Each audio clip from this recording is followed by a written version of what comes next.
ಸ್ನೇಹಿತರೆ ನಮಸ್ಕಾರ, ಜನಪರ ನ್ಯೂಸ್ಗೆ ಸ್ವಾಗತ. ನಾನು ಕುಬೇರ್ ಮಜ್ಗಿ. ಸ್ನೇಹಿತರೆ, ಇವತ್ತು ನಾವೊಬ್ಬ ಅಪರೂಪದ ವ್ಯಕ್ತಿಯನ್ನ ತಮಗೆ ಪರಿಚಯ ಮಾಡಿಸುವ ಪ್ರಯತ್ನವನ್ನ ಮಾಡ್ತೇವೆ. ಕೊಪ್ಪಳ ಭಾಗದಲ್ಲಿ ಆರೋಗ್ಯ ಸೇವೆಯನ್ನ ನೀಡತಕ್ಕಂತ ಅತ್ಯಂತ ಅಪರೂಪದ ವ್ಯಕ್ತಿ ಇವರು. ಎಲೆಯ ಮರೆಯ ಕಾಯಿಯಂತೆ ಸೇವೆಯನ್ನ ಮಾಡ್ತಾ ಇದ್ದಾರೆ. ಸುಮಾರು 20 ವರ್ಷಗಳಿಂದ ಅವರು ಸದ್ದಿಲ್ಲದೆ ತಮ್ಮ ಸೇವೆಯಲ್ಲಿ ಮುಂದುವರೆದಿದ್ದಾರೆ. ಯಾವುದೇ ಪ್ರತಿಫಲಾಪೇಕ್ಷೆ ಇಲ್ಲದೆ ಇವತ್ತು ಸೇವೆಯನ್ನ ಮಾಡ್ತಿರ್ತಕ್ಕಂಥ ವ್ಯಕ್ತಿ. ಇವತ್ತು ನಾವು ಅವರನ್ನ ಹುಡುಕಿ ಪರಿಚಯವನ್ನ ಮಾಡುವಂತ ಪ್ರಯತ್ನವನ್ನ ಮಾಡ್ತೇವೆ. ಅವರೇ ಶಿವಪುರದ ಪಕ್ಕದ ಕವಳಿ ಗ್ರಾಮದ ಮಾರ್ಕಂಡಪ್ಪ ಏಣಿಗಿ ಅಂತೇಳಿ. ಬನ್ನಿ ಅವರನ್ನ ಮಾತಾಡ್ಸೋಣ.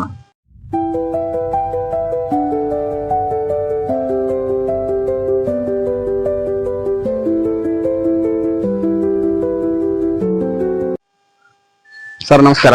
ನಮಸ್ಕಾರ ಸರ್. ಸರ್, ತಮ್ಮ ಬಗ್ಗೆ ಬಹಳಷ್ಟು ಕೇಳಿದೀವಿ. ಯಾವುದೇ ಪ್ರಚಾರ ಇಲ್ದಾನೆ ಅತ್ಯುತ್ತಮ ಒಂದು ಸೇವೆಯನ್ನ ಮಾಡಕತ್ತೀರಿ ಅಂತ ಹೇಳಿ. ಸುಮಾರು 20-25 ವರ್ಷದಿಂದ ನೀವು ರೋಗಿಗಳನ್ನ, ಅತ್ಯಂತ ಕಠಿಣ ಒಂದು ಸ್ಥಿತಿ ಇರ್ತಕ್ಕಂತ ರೋಗಿಗಳನ್ನ ಅವರ ಸೇವೆಯನ್ನ ಮಾಡ್ತಕ್ಕಂಥದ್ದು, ಅವ್ರನ್ನ ಆಸ್ಪತ್ರೆಗೆ ಸೇರಿಸ್ತಕ್ಕಂಥದ್ದು, ಬೆಂಗಳೂರು, ಮಣಿಪಾಲ, ಪುಟ್ಟಪರ್ತಿ, ಹುಬ್ಬಳ್ಳಿ ಇಂತೆಲ್ಲ ಕಡೆಗಳಲ್ಲಿ ಅವರಿಗೆ ಉಚಿತವಾಗಿ ಸರ್ಕಾರಿ ಒಂದು ಸೌಲಭ್ಯವನ್ನ ಕೊಡಿಸಿ ಅವರಿಗೆ ಚಿಕಿತ್ಸೆಯನ್ನ ಕೊಡಿಸಿ ಅವರನ್ನ ಗುಣಮುಖರಾಗಿ ಮಾಡ್ತಕ್ಕಂತ ಸೇವೆಯಲ್ಲಿ ತಾವು ನಿಸ್ವಾರ್ಥವಾಗಿ ತೊಡಗಿಸಿಕೊಂಡಿದ್ದೀರಿ ಅಂತೇಳಿ ಬಹಳಷ್ಟು ಕೇಳಿದೀವಿ. ಹಾಗಾಗಿ ನಮ್ಮ ಜನಪರ ನ್ಯೂಸ್ ಮೂಲಕ ತಮ್ಮನ್ನ ಪರಿಚಯ ಮಾಡುವಂತ ಪ್ರಯತ್ನವನ್ನ ಮಾಡೋಣ. ಸರ್, ಹೇಗೆ ಈ ಒಂದು ಸೇವೆಯನ್ನ ಮಾಡ್ಬೇಕಂತ ನಿಮ್ಗೆ ಅನಿಸ್ತು? ಈ ಒಂದು ಸೇವಾ ಮಾಡ್ಲಿಕ್ಕೆ ಕಾರಣ ಏನಪ್ಪಾ ಅಂದ್ರೆ, ನಾವೊಬ್ಬರಿಗೆ ಸೇವಾ ಮಾಡಿದ್ರೆ ನಮಗೊಬ್ರು ಸೇವಾ ಮಾಡ್ತಾರ ಅನ್ನೋದನ್ನ ಮನದಟ್ಟು ಮಾಡ್ಕೊಂಡು, ಈ ಆಸ್ಪತ್ರೆ ವಿಷಯದಲ್ಲಿ ನನಗೆ ಯಾವ್ದು ಮಾಹಿತಿ ಇದ್ದಿಲ್ಲ. ನಮ್ಮ ಕುಟುಂಬಕ್ಕೆ ಅಂದ್ರೆ ನಮ್ಮ ಹೆಂಡತಿ, ನಮ್ಮ ಮಿಸ್ಸಸ್ಗೆ 2003ರಿಂದ 2005 ಆರೋಗ್ಯ ಸಮಸ್ಯೆ ಬಹಳ ಸಮಸ್ಯೆ. ಗರ್ಭಕೋಶ ಮಾಂಸ ಬೆಳೆದಿತ್ತು, ಅಪೆಂಡಿಕ್ಸ್ ಗಡ್ಡಿ ಇತ್ತು, ಹಾರ್ಟ್ ಪ್ರಾಬ್ಲಮ್ ಇತ್ತು. ಆ ಒಂದು ವಿಷಯಕ್ಕೆ ನಾವು ಹುಬ್ಳಿಯಲ್ಲಿ ಸುಮಾರು ದಿನಗಳ ಕಾಲ ಕಳೆದಿವಿ. ನಾವಲ್ಲಿ ಹೊಟ್ಟಿ ಸಮಸ್ಯೆ ಸಲುವಾಗಿ ಅದು ಆರಾಮಾಗೋ ಪರಿಸ್ಥಿತಿ ಇರ್ಲಿಲ್ಲ. ಅದನ್ನ ಆಪರೇಷನ್ ಮಾಡ್ಬೇಕು ಅಂತ ಡಾಕ್ಟರ್ ಡಿಸೈಡ್ ಮಾಡಿದಾಗ ಹಾರ್ಟ್ ಪ್ರಾಬ್ಲಮ್ ಅದ ಏನೇನು ಬ್ಲಡ್ ಟೆಸ್ಟ್ ಇನ್ವೆಸ್ಟಿಗೇಷನ್ ಮಾಡ್ತಾರ doctor. Blood test, heart problem, ಕಣ್ಣಿನ ಸಮಸ್ಯೆ ಇವನ್ನೆಲ್ಲ ಮಾಡಿದಾಗ ಇವ್ರಿಗೆ ಹಾರ್ಟ್ ಪ್ರಾಬ್ಲಮ್ ಐತೆ ಅಂತ ಅವಾಗ ಗೊತ್ತಾಯ್ತು. ಹೃದಯ ಸಮಸ್ಯೆ ಐತಿ 2003ರಲ್ಲಿ ಹೃದಯ ಸಮಸ್ಯೆ ಐತೆ ಅಂತ ಗೊತ್ತಾದ ತಕ್ಷಣ ಇದು ಆಪರೇಷನ್ ಏನಾದ್ರು ನಾವು ಹೊಟ್ಟಿದ ಆಪರೇಷನ್ ಮಾಡಿದ್ರೆ ಹಾರ್ಟ್ ರೇಜ್ ಆಗಿ ಜೀವಕ್ಕೆ ಅಪಾಯ ಸಮಸ್ಯೆ ಇದೆ ಅಂತ ಅದ್ ಮತ್ತೆ ಇನ್ವೆಸ್ಟಿಗೇಷನ್ ಮಾಡ್ಕೊಂತ ಅದ್ ಟ್ರೀಟ್ಮೆಂಟ್ ಕೊಟ್ಕಂತ ಮುಂದೂಡಿಸ್ಕೊಂತ ಹೊಂಟು. ಅಲ್ಲಿಗೆ 2-2.5 ತಿಂಗಳ ಆಸ್ಪತ್ರೆ ಕರಿಬೇಕಾಯ್ತು. KMC ನಾವು ಡಾಕ್ಟರ್ ಹಿರೇಮಠ ಅಂತೇಳಿ ಬಹಳ ಹೆಲ್ಪ್ ಮಾಡಿದ್ರು ನಮ್ಗೆ. ಈಗೇನಾದ್ರು ನಾವು ಹಾರ್ಟಿಂದು ಫಸ್ಟ್ ಮಾಡ್ಬೇಕು ಅಥವಾ ಹೊಟ್ಟಿದ್ ಮಾಡ್ಬೇಕಾ? ಈ ಗರ್ಭಕೋಶ ಮಾಂಸ ಅಪೆಂಡಿಕ್ಸ್ ಗಡ್ಡಿ ಒಂದಿತ್ತು ಮಾಡ್ಬೇಕು. ಅಪೆಂಡಿಕ್ಸ್ ಆಪರೇಷನ್ ಮಾಡಕ್ ಹೋದ್ರೆ ಈ ಹೃದಯದ ಸಮಸ್ಯೆ ರೇಸ್ ಹೆಚ್ಚಾಗಿ ಜೀವಕ್ಕೆ ಏನಾದ್ರು ಅಪಾಯ ಆಗುತ್ತೆ ಅನ್ನೋ ದೃಷ್ಟಿಯಿಂದ ಅದನ್ನ ಬಹಳ ದಿನಗಳಲ್ಲಿ ವೇಟ್ ಮಾಡಿದ್ರು ನಾವು. ಕಷ್ಟ ಅವಾಗ ನಮಗೆ ದುಡ್ಡು ಖರ್ಚು ಮಾಡಕ ನಮ್ಮ ಹತ್ರ ದುಡ್ಡಿಲ್ಲ. ಹಂಗಾಗಿ ನಾವು ಅದೇ ಗೌರ್ಮೆಂಟ್ ಹಾಸ್ಪಿಟ್ಲ್ KMC ಅಲ್ಲೇ ನಾವು ತೋರ್ಸ್ಕೊಂತ ಇದ್ ಮಾಡ್ಕೊಂತ ಬಂದ್ವಿ. ಇಲ್ಲ ನೀವು ಇದನ್ನ ಸ್ವಲ್ಪ ಪುಟ್ಟಪರ್ತಿಗೆ ಹೋಗಿ ಬನ್ನಿ ಅಂದ್ರೆ ಮತ್ತೆ ಪುಟ್ಟಪರ್ತಿಗೆ ಹೋದ್ವಿ ಇಲ್ಲಿಂದ. ಈಗ ಹುಬ್ಬಳ್ಳಿಯಲ್ಲಿ ಇರ್ಬೇಕಾದ್ರೆ ಬಹಳಷ್ಟು ದಿನ ಅಲ್ಲಿ ಇದ್ರಿ, ಬಹಳ ಸಮಸ್ಯೆಗಳನ್ನ ಅನುಭವಿಸಿದ್ರಿ.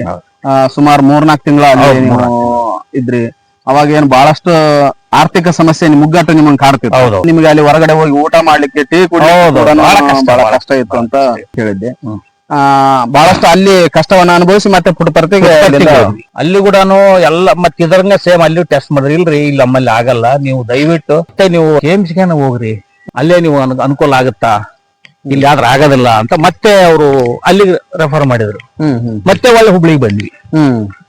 ಇಲ್ಲ ರೀ, ನಾವೇನಾದ್ರು ಆಪರೇಷನ್ ಮಾಡಕ್ ಇಟ್ಟಿದ್ರಿ, ಈಗ ಜೀವಕ್ಕೆ ಅಪಾಯ ಐತೆ, ಮಾಡೋದ್ ಬೇಡ, ಇರಷ್ಟು ದಿನ ಜೋಪಾನ ಮಾಡ್ರಿ ಅನ್ನೋ ವಿಚಾರಕ್ಕೆ ಅವರು ಡಾಕ್ಟರ್ ಡಿಸೈಡ್ ಬಂದ್ರು.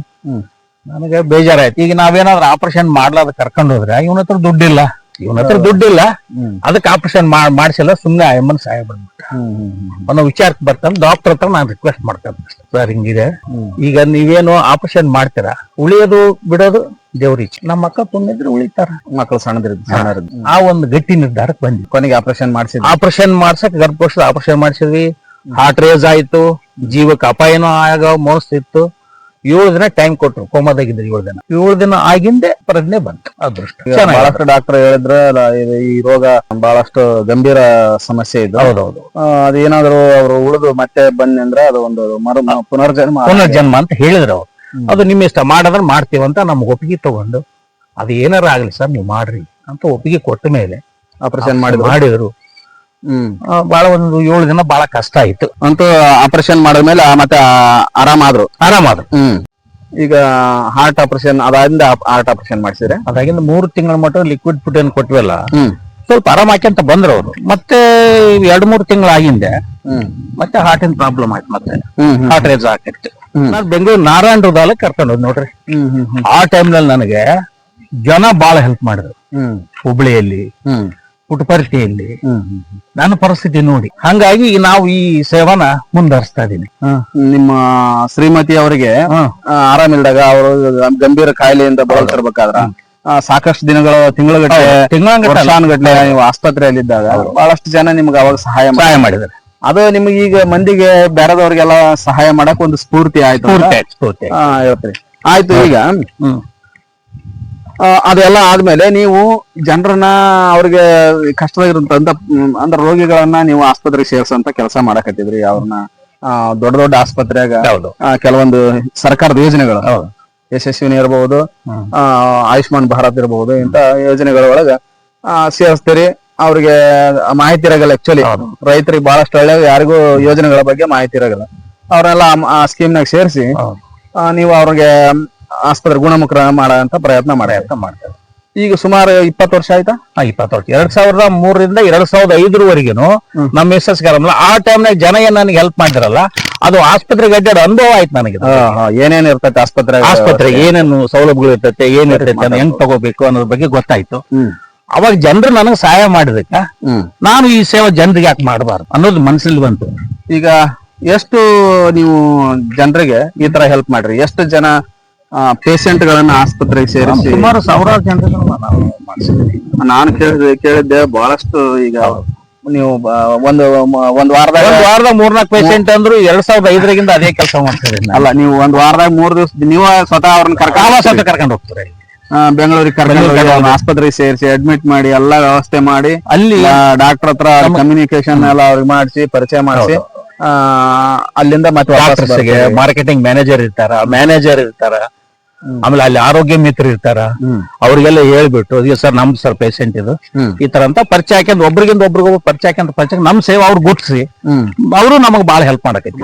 ಒಂದ್ 4-5 ಸಾವಿರ ಜನ ನೀವು ಪೇಷಂಟ್ ಅನ್ನ ಆಸ್ಪತ್ರೆಗೆ ಸೇರಿಸಿರ್ಬೋದು. ಆಗಿರ್ತಾವ ಅದಕ್ಕಿಂತ ಜಾಸ್ತಿನ ಆಗಿರ್ತ, ಕಮ್ಮಿ ಆಗಿರೋದು. ಈಗ ಇಷ್ಟೆಲ್ಲಾ ಸೇವೆ ಮಾಡಿದ್ರು ಸುಮಾರು 20 ವರ್ಷದಿಂದ ನೀವು ಈ ಸೇವೆ ಮಾಡ್ಕೊಂತ ಬಂದ್ರಿ. ಯಾವುದೇ ಒಂದು ಪತ್ರಿಕೆಯವರು, ಒಂದು ಟಿವಿ ಚಾನೆಲ್ನವರು ಯಾರು ಇದನ್ನ ಕನಿಷ್ಠ ಒಂದು ಸಾಮಾಜಿಕ ಜಾಲತಾಣ ಅಂದ್ರೆ ಸೋಷಿಯಲ್ ಮೀಡಿಯಾದಾಗೂ ಇದು ನಿಮ್ಮದು ಇದು ಬಂದಿಲ್ಲ.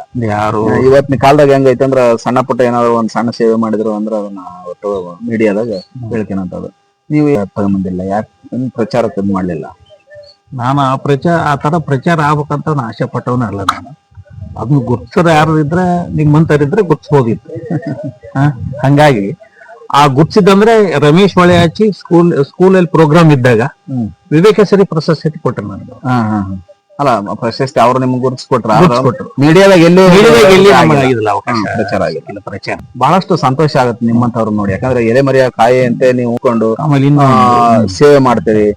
ಪ್ರಚಾರದ ಅಪೇಕ್ಷೆ ಇಲ್ಲ, ಪ್ರತಿಫಲ ಅಪೇಕ್ಷೆ ಇಲ್ಲ. ನಿಮ್ಮಂತವ್ರು ಅಪರೂಪದ ವ್ಯಕ್ತಿ ಅಂತ ಹೇಳಿ ನಾನು ಭಾವಿಸ್ತೇನೆ. ಇವತ್ತು ನೀವು ನಮ್ ಜೊತೆ ಇಷ್ಟೊತ್ತು ಜನಪರ ನ್ಯೂಸ್ ಜೊತೆಗೆ ಮಾತಾಡಿ ನಿಮ್ಮ ಅನುಭವವನ್ನ, ನಿಮ್ಮ ಸೇವೆಯನ್ನ ನಮ್ ಜೊತೆ ಹಂಚಿಕೊಂಡಿದ್ದಕ್ಕೆ ತುಂಬಾ ಧನ್ಯವಾದಗಳು ಸರ್. ನೋಡಿದ್ರಲ್ಲ ಸ್ನೇಹಿತರೆ, ಮಾರ್ಕಂಡಪ್ಪ ಕವಳಿ ಅವರು ಎಷ್ಟೊಂದು ನಿಸ್ವಾರ್ಥವಾಗಿ ಸೇವೆಯನ್ನ ಮಾಡ್ತಾ ಇದ್ದಾರೆ. ಇಂತಹ ಅಪರೂಪದ ವ್ಯಕ್ತಿಗಳನ್ನ ನೋಡಿದ್ರೆ ಬಹಳಷ್ಟು ಸಂತೋಷ ಆಗುತ್ತೆ. ಯಾಕಂತ ಹೇಳಿದ್ರೆ ಒಂದು ದಾರಿಯಲ್ಲಿ ಬಿದ್ದಿರತಕ್ಕ ಕಸ ಕಡ್ಡಿಯನ್ನ ತೆಗೆದು ಬದಿಗೆ ಹಾಕಿದಾಗ ಅದನ್ನ ಸಾಮಾಜಿಕ ಜಾಲತಾಣದೊಳಗೆ ಹರಿಬಿಡುವಂತದ್ದು ಅವರನ್ನ ಬಹಳಷ್ಟು ನೋಡಿದೀವಿ. ಇಂತಹ ವ್ಯಕ್ತಿಗಳು ನಮ್ಮಲ್ಲಿ ಅಪರೂಪದಲ್ಲಿ ಅಪರೂಪ ಅಂತೇಳಿ ಹೇಳಬಹುದು ಅಷ್ಟೇ.